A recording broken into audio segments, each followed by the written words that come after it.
Alors en une phrase, notre mission est de mettre en œuvre des études cliniques, de leur conception jusqu'à la présentation des résultats, pour générer des données de vraie vie en collaboration avec l'ensemble des professionnels de santé. Ces données de vraie vie sont collectées chez de nombreux patients à l'occasion des consultations de routine. Elles permettent d'obtenir des résultats représentatifs de la population française et tiennent compte de la diversité de pratiques entre les professionnels de santé. En fonction des aires thérapeutiques et de la pathologie, les études sont mises en place au sein des centres hospitaliers ou bien des cabinets libéraux. Il existe deux catégories d'études, les études interventionnelles qui comprennent un suivi ou des examens particuliers pour le patient.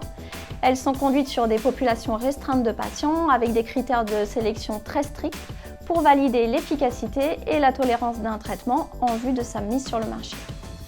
Deuxième catégorie, les études non interventionnelles ou études observationnelles qui ne modifient pas la pratique courante des médecins dans la prise en charge et le suivi de leurs patients. Ce sont des études dites de vraie vie. Au département médical, nous gérons uniquement des études non interventionnelles.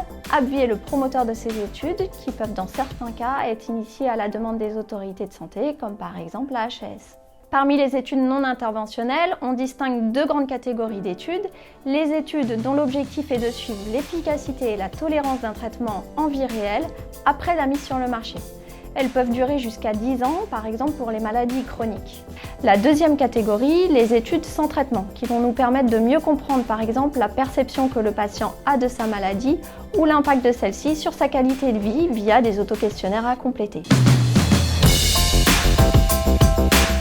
Depuis 2016, les contraintes réglementaires ont été harmonisées entre les études interventionnelles et les études non interventionnelles. Nous demandons à présent l'autorisation d'un comité éthique indépendant, appelé Comité de protection des personnes, qui rend un avis sur la pertinence scientifique du protocole de l'étude et les données recueillies. Nous informons également l'Agence nationale de sécurité du médicament et des produits de santé, l'ANSM, de la mise en place d'une nouvelle étude. Nous avons également signé un engagement de conformité vis-à-vis de la CNIL pour la collecte et la bonne utilisation des données personnelles des patients et des médecins.